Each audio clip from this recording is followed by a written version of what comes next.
We have two experts with us today, Sarah Frazier and Erica Cox from Podium. And our webinar is Local Business Marketing 101 for Home Services. And we've got a lot of material to cover, so let's get started.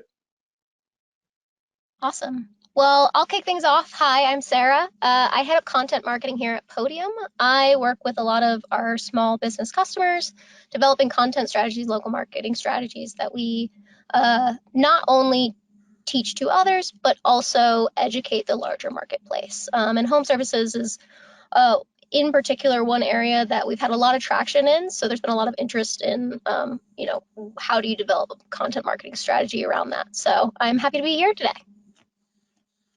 Awesome, and I'm Erica Cox. I'm Product Marketing Manager at Podium. Deal mostly with integrations, so focusing on these integrations that are very of high value for the home services industry and how we can best be of service to the local businesses there. So excited to get started. Great, kick it off. So there are a lot of ways that local home service businesses can differentiate themselves, many of which can pretty much be bucketed into three categories. The first, reputation. So happy customers with the mic will do a lot more than any marketing material that you can provide. In the past, reputation was much more word of mouth.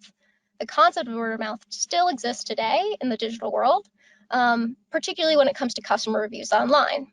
Satisfied customers are leaving you 5-star reviews about your business. You have a huge advantage over your local marketplace. Second is experience, and this is a no-brainer. So a good experience is invaluable for customers and for differentiating your brand between one-time customers and lifelong customers. So the good news is that satisfaction with the local businesses has increased over the years, particularly as we transition to more digital platforms. According to a recent report that we ran, 7 in 10 customers frequent a local business once a week or more and would rate them on an average of 4 out of 5 stars. Finally, expertise. So reputation, customer experience are really important for positioning you within things like search and making you a leader in your marketplace. But there are other factors to keep in mind as well. So from a digital marketing perspective, consistently showing up online and publishing relevant information, expertise on a blog or website can give you more credibility. Next slide. So local home service businesses do face unique challenges. And I think that in particular with the increase in home services as a housing market has been a little wild and crazy recently, this has been expedited exponentially. So lack of resources, finding and retaining customers and maintaining an online presence, and a lack of time to go after these roadblocks are things you might attempt or see within the marketplace today. So the pandemic in particular permanently changed how what customers expect from businesses. So the standard and point of comparison for most consumers have been set by apps and businesses like Uber and Amazon. In a comparison to smaller businesses that are trying to keep up, this creates roadblocks, right? So the ability to quickly adapt and move into the marketplace has been somewhat of a struggle for many businesses. And almost more than 40% of local businesses report that they've been spending even more on their digital presence than ever before. Next slide. So putting together a local marketing plan that prioritizes this online experience seems to be daunting, but it is now business critical. So modern customers demand it and they expect it. Next slide. So marketing, typically speaking, and this is very broad stroke, so I apologize, but you have 2 goals that you really want to accomplish. 1, acquiring new customers, and 2, earning repeat business with your existing customers. Both of these goals are super important, but you may prioritize one over the other depending on the stage of growth in your business, depending on your resources available, etc. Knowing which type of marketing you want to prioritize and why will determine which channels you should focus on and what tactics you should implement. Each of these types of marketing has unique nuances, so you need to familiarize yourself with your customer's purchase journey. Next slide. Great. So, a customer journey, and I'm sure we've all seen images like this before, is basically a map of all the touch points your customer has with your business. This includes all the stages a customer goes through from the moment they start researching for you and home services online to the moment they make an appointment with you, and even encompasses what the customer does after services. It's important to familiarize yourself with each of these stages so you can optimize each stage for better customer engagement and satisfaction. Next slide. Before we can get into what is a local marketing strategy that can help your business, I want to quickly cover what it means to create a marketing plan. It's a broad strokes attempt, and I think a lot of companies struggle with what does that even mean. So 3 things are really necessary to build a marketing plan: getting a clear idea about your customer, brand messaging, and brand purpose. For your ideal customer, it's important to know who they are, what's their age, their income, education level. It's also important to know a few psychographic details. What are their hobbies, their goals, what are their values? And then the most important, their customer pain points. What are pains that they're solving with your services? And channel preferences are important too here as well. How can you reach those customers to talk about your solutions, to talk about the pains that you can help them solve? Once you know who your target audience is, you're ready to start determining what are the differentiators and clear ideas that you want to incorporate into your brand messaging. What makes you the better option compared to your competitors? To do this, you need core messaging that they can identify with. So something that they resonates on a personal level. Your core messaging should speak directly to your ideal customers. And finally, your brand purpose. Your brand purpose is the why behind what you do. It should be evident in every product or service that you offer and ways you do business with your customers. Ask yourself, why do you do what you do? What value do you provide your customers? Your brand's purpose lies somewhere within the answers to these questions. Next slide. Now, once you've built a local marketing plan you're proud of, you can start turning and putting this work into action. There's a few steps that we're going to walk through here. And before I kick it over to Erica, Scott, is there any sort of thoughts or process so far that you wanted to talk about? Oh, I just wanted to emphasize the point that you made about trying to keep up with the expectations that customers have now. I hear this literally all the time about how places like, Uber and Amazon have been able to set that kind of communication at a high level because they have tremendous resources. And so many people listening today have much lower resources, and the key for them is to somehow meet that higher expectation with limited resources. For sure, and I think that a lot of it has to do with convenience. We talk about this a lot at Podium and a lot of the work that we do every day, which is how can we make our customers' experience more convenient? And I think that's the trick, right? We're talking about digital, and it's a broad strokes term talking about digital transformation, but really I think it layers down to what is the level of convenience that we can provide customers today. If my water heater breaks, how can I make sure that I can get someone to my house as soon as possible to help me fix it? These are things that big box companies like Amazon can solve pretty easily, but it gets a little bit more tactical when we're talking about local businesses and small businesses. Oh yeah, convenience. I used to say convenience was king, Yeah. and now it's like dictator. Yeah, right. Everyone's desperate for it. So Absolutely. Awesome. Well, I'm going to kick things over to my friend Erica here. Sounds good. I love that little chat that we just had talking about convenience. And, we're here to help local businesses win. That is our mission and our goal. And so I want to start small, obviously, and then we can grow with these marketing tactics and how to best achieve those. So first step, very critical that you set up your Google My Business profile and keep it updated. Your Google business profile is key for making sure people have the most recent information about your business.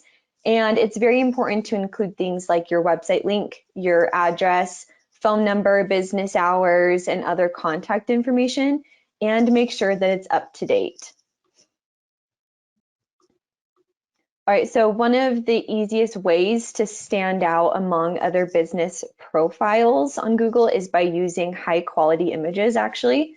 So we found businesses that use high quality images in their listings receive around 35% more clicks to their website than those that do not. So this is a really easy trick to help these smaller local businesses show up higher on that Google My Business ranking.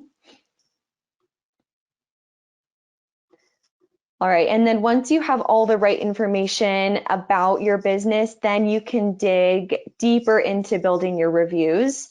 So online reviews can really make or break someone's decision to do business with you. According to our research, reviews influence about 88% of consumers in discovering a local business. So that's huge. And then equally important to the number of reviews you have is your actual star rating. So in 2021, we ran a survey and we found that 3.3 is the minimum star rating of a business that consumers would consider engaging with. Furthermore, only 48% of consumers say that they would actually consider using a business with fewer than 4 stars. So if you do want to build trust and push consumers through every stage of the buyer's journey, a 4-star rating should be your goal.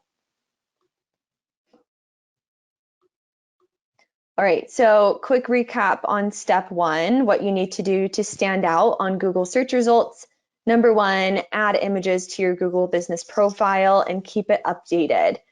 Prioritize adding new reviews to your Google business profile and focus on customer experience to increase your average star rating. And we'll go into that a little bit more later as well. And then plus add click to text to your Google business profile to make it easier for customers and prospects to contact your business. Real quick before I pass it over to Sarah for step 2, any comments, questions, Scott? If not, we can just keep going. Well, I just relate to this so well. When you are creating something, it's hard to switch over to the other side to realize that people are judging you. And people who are creating these websites or, you know, their online profile, or they just need to constantly remember that everyone's out there judging you at all times. And that's how you have to look at it. How am I being judged by what I've presented here? And, you know, maybe I don't know, with us, we'll actually have someone say, you know, unrelated to the magazine, you know, I just need your judgment of how we're doing this. And you can learn a lot sometimes that way, just by having someone independent from the creation part taking a look at what you're doing. Yeah, I love that. I think that's like a really good tip. Like, for example, I'm always having Sarah look over all of my things that go out on our website, just because having another set of eyes is so helpful. And I also want to emphasize like the power that like a local business has in the industry today. A lot, and I think we have this statistic later on in this deck, but the majority of people are really willing and like very accepting of local businesses and wanting to not only like support, but like really help in these endeavors. And so I am glad we live in a time where this is like so accepted and so really just like pushed. And we'll get into that a little bit in the next couple steps too. Sounds good. Here you go, Sarah. Awesome. So you've gotten people to find your business on Google, which is often the first way that you'll be found. They click on you and they take you to your website. Now, I think we've all been confronted with a bad website before. And when I mean bad website, I don't necessarily mean like the visuals or the pretty stuff. I'm talking about something where it is extremely hard to get into contact with you. Your website really should act as your business's digital storefront. You want to ensure that it provides the kinds of convenient, personalized experiences that your customers expect. Here's a few important areas you can consider when building out your website. Your website experience is critical to your local marketing strategy. If it's a negative experience, 40% of consumers simply will not return to your site. They'll remember the experience that they had before. It's a detractor for them, and they'll seek out an alternative. It's imperative that you prioritize your website experience for prospects and for your current customers as well. Homeowners have questions, and so I mentioned this before, but if it's difficult to get in contact with you, that is an ancient point of detraction for a lot of people. It's frustrating. People want answers now, and they have questions on no matter what device they visit your website on. So more than 40% of website visitors from a desktop computer will search out for you. 50% from a mobile device expect your website to offer a live chat option. And what do I mean by that? The experience on the phone versus on your desktop will always look different, and very frequently they will be experienced both in the same breath. So someone might look for you on a desktop computer, someone might look for you on the mobile device. And so that experience should be pretty seamless, and there shouldn't be a break there for them or disconnect from your brand. It should be somewhat of an entire profile of what your business is like. So no experience should suffer from the other. Next slide.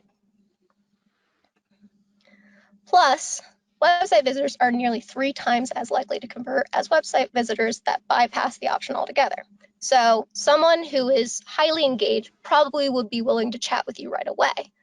It seems rather obvious, right?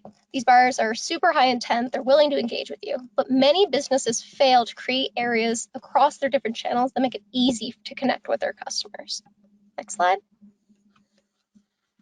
So you can see that it's very critical your site is easy to navigate, make sure that it offers a great experience and provides an easy way to get in touch with your business. So to do that, let's consider a few things. 1, having an option like web chat or any option to talk to someone live, super important on your website. Make it very easy to find your contact forms. So even if you can't provide a 24/7 sort of contact point, the ability to find your contact point is just as important. So where it lives on your site should be very prevalent to anybody that's there. Next, offer an easy way to schedule an appointment with an appointment button. So for home services, I think this is a particularly important note. There's other industries as well where appointment booking has become a lot more streamlined, and it's super important to the consumer who's on the go, right? Particularly if we're talking about somebody who's booking something on their phone. They need the convenience. They don't necessarily want to call. Everyone's getting busier, so that ability to click and make an appointment is super important. And for businesses that are ready to take the next step for their website, here are a few more advanced ideas that you can consider. Next slide. You can also use your website to build credibility. And we talked a little bit about this before when it comes to like Google reviews and reviews of you online. But some ways you can do this on your own website is using that social proof. So customer testimonials and case studies demonstrate the impact you've had on customers. Third-party validation, so additional proof points that show that you're the best at what you do in your business. They could include relevant awards or ratings. And finally, providing educational content about home maintenance and more through a blog, videos, and ebooks are all really great resources where you not only become just a service-based organization, but you become an expert that someone can rely on and come back to each and every time. So I'll stop there. And Scott, I can see you busily writing things down. So do you have any questions for me? Oh, I just wanted everyone listening to think of themselves with a problem to solve and going online or in pursuit of that, and just what human nature is now. Can you imagine coming back and trying again later? No, you're looking for the thing that you can find that looks good now, that looks easy, that looks credible, and you need to solve this right here. You're not giving anybody a second shot because you really only want to solve this problem once. And just emphasizing everything that you pointed out about creating an easy pathway for them. Yeah, we kind of refer to it as the always on customer, where there is no 9 to 5 anymore in customers' minds. Like your 5 to 9 is your same 9 to 5 for everybody. So like if they have a problem, it's not going to be within that window of time. So providing a more streamlined point of view for your customers where they can at least reach out to you and schedule things on their own terms. Self-service is becoming huge within this marketplace is key. Awesome. Erica, on to you.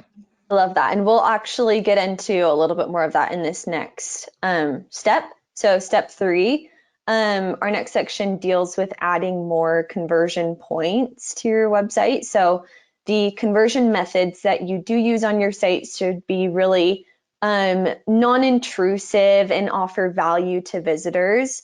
So we have a few ideas and options to try implementing.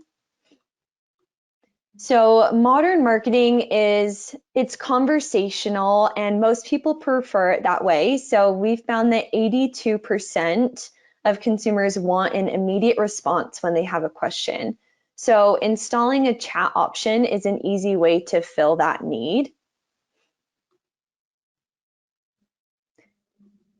And then we have 75% of consumers report that they want to receive personalized offers right on their mobile device. So what can we do to, help this? We can test different promotions on your homepage to see what resonates most with your audience. You can even customize your offers by tracking repeat customers and offering them personalized promotions based off of their browsing history. And texting offers actually increase opportunities for sales.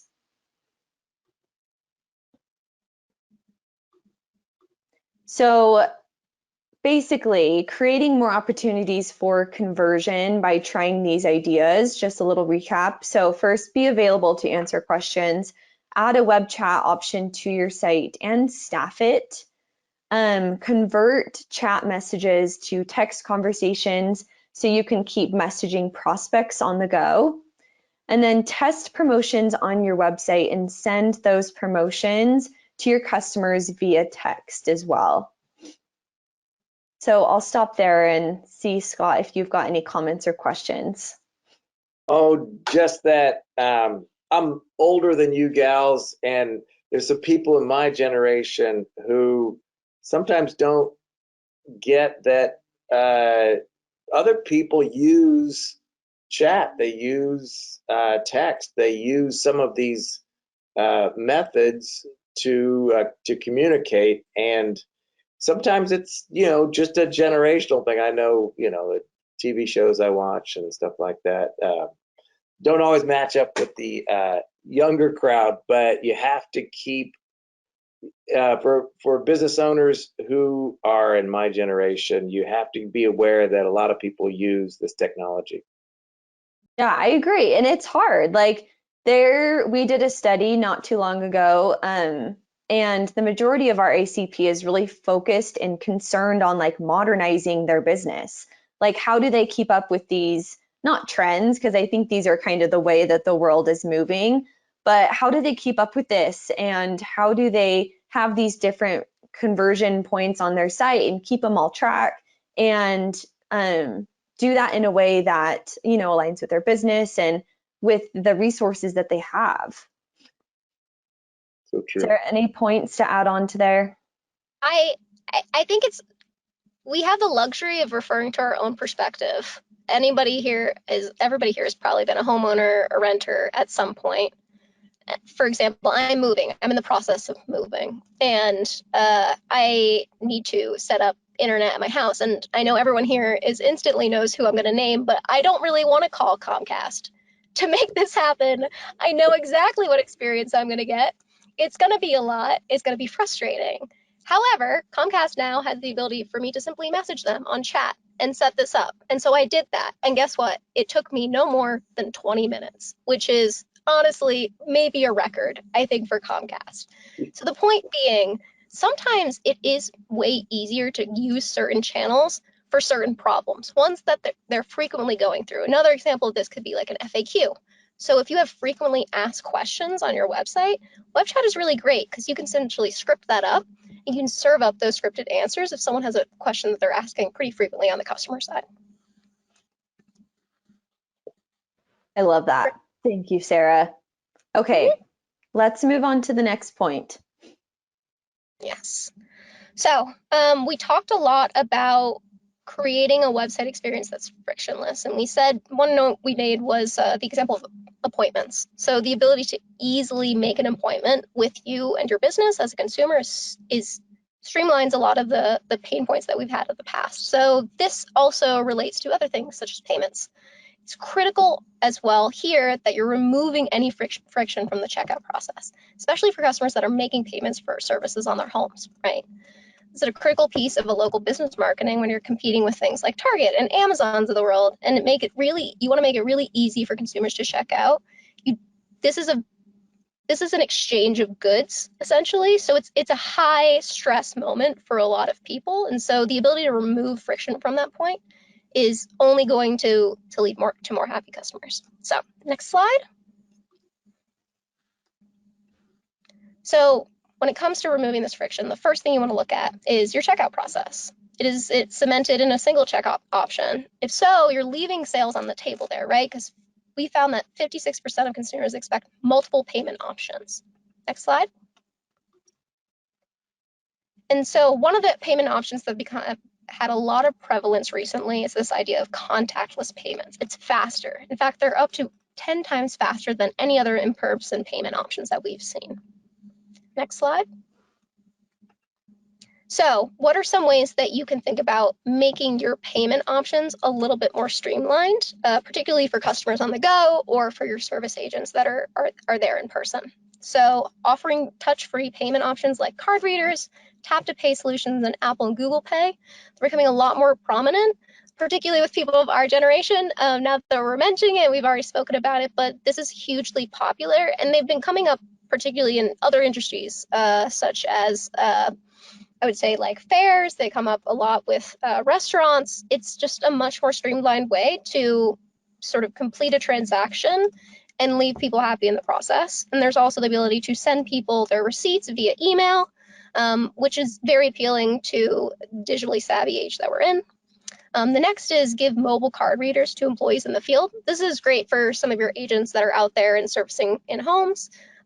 Speaking of, I did have somebody that just came in and replaced my windows, and they had their own card reader there that I was able to just like pay right on the spot, which was awesome. It was so much easier than me having to fill out a bunch of paperwork in the process. And then finally, sending payment links via text for a free touch contract free is a great way to pay as well. So you already have your customer's information. So your agents don't necessarily need to carry around a device with them. You could have the ability to simply text the payment link so they can do it right there from their own mobile devices. And I will stop there. Scott, any questions for me? It's just a no-brainer. I mean, this is the channel for money to come to you. And for me, that you want to make that channel as smooth and fast as you possibly can. Definitely. Erica, do you have any sort of thoughts here? I know that you, like me, probably, especially during the pandemic, I think card readers became very, very popular just because there was a lot of more transactions taking place outside of a normal physical building. It's easy, it's very convenient, and I know there's been like a lot of debate, like especially in like the restaurant field with like the tipping on the card readers, how it's just like so easy and simple to tip.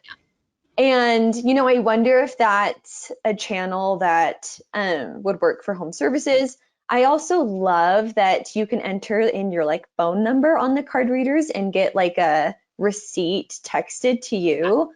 I think that's like a really great asset to have. So I think with this newer generation coming up, I think they expect a lot of these experiences to be modernized and to just have this new experience. And it just makes it a lot more seamless, easier for the customer, and honestly easier on the back end too, on the home services teams. So awesome. Sounds good. Okay.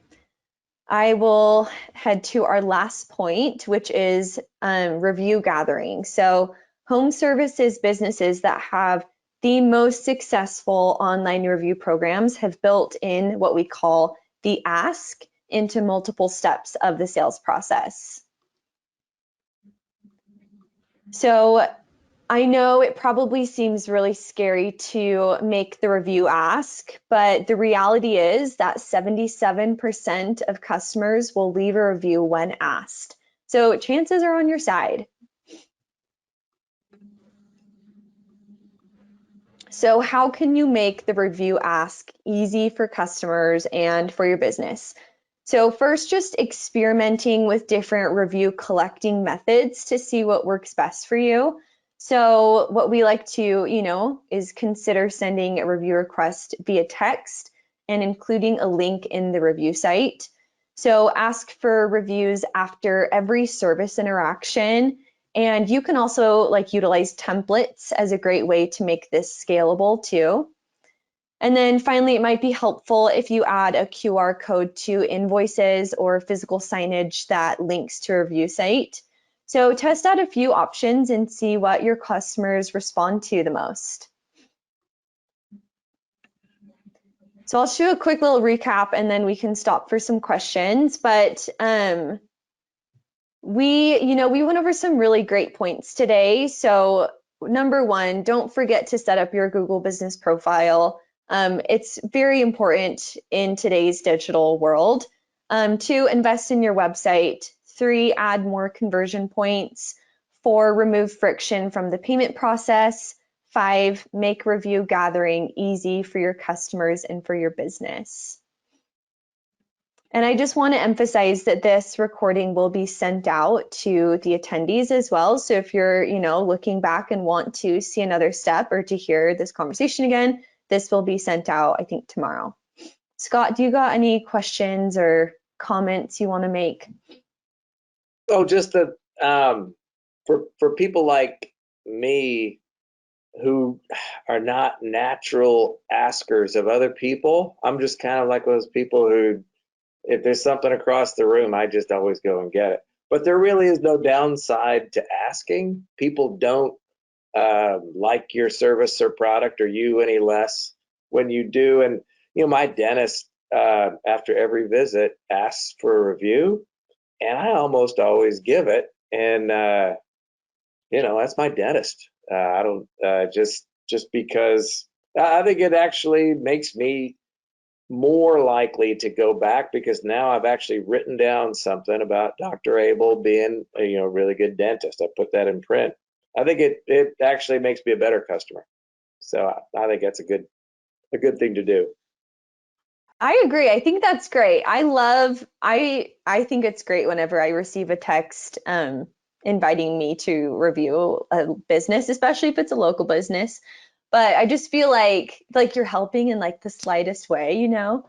But I know it's really scary for some people to ask for a review, because I feel like most of the time people who just write a review without being prompted, sometimes they've had like a bad customer experience. So people are scared to just like ask for a review, putting themselves out there. But by asking for a review at those like multiple points in your experience, actually statistically, like you tend to get better reviews, and getting more reviews just evens out your star rating and adds to it. And then in turn, just, ups the amount of trust that consumers have with you and your business. I would agree with that. I also think there's something to be said. It is a red flag to me if you only have 5-star reviews. And I think that there is a level of suspicion with any consumer when that's the case. So that's why you really do want to ask during each of those transaction moments. And not only that, but there's something to be said about the power you have in responding to negative reviews, which I look at as well. The way a business responds to a negative review speaks volumes of the experience that you're going to have there. And those are things that are captured within things like Google reviews. So I really love seeing sort of the narrative of, okay, how did the business handle the situation when things didn't go well? Awesome. Any more questions that we can help answer? That's all I've got. Do you have anything? I think we're good. I just want to emphasize, I will skip to this last slide. We have this incredible guide that Sarah and her team published, but it's the ultimate guide to SMS marketing. It's got a lot of great content in there. And if you're curious and want to know more about, where we got some of this content, some of the research that we've done on our side, head to this link and you'll be able to download that there. Wonderful. And you already mentioned it. I'd like to remind everyone that all registrants will receive a recording of this probably this afternoon or tomorrow at the latest. Great. And I think that's all we've got time for today. I learned a lot. I think that was really a lot of good information that people can use. I'd like to thank you both for coming. And I guess we'll all get back to work. Thank you. Thanks all.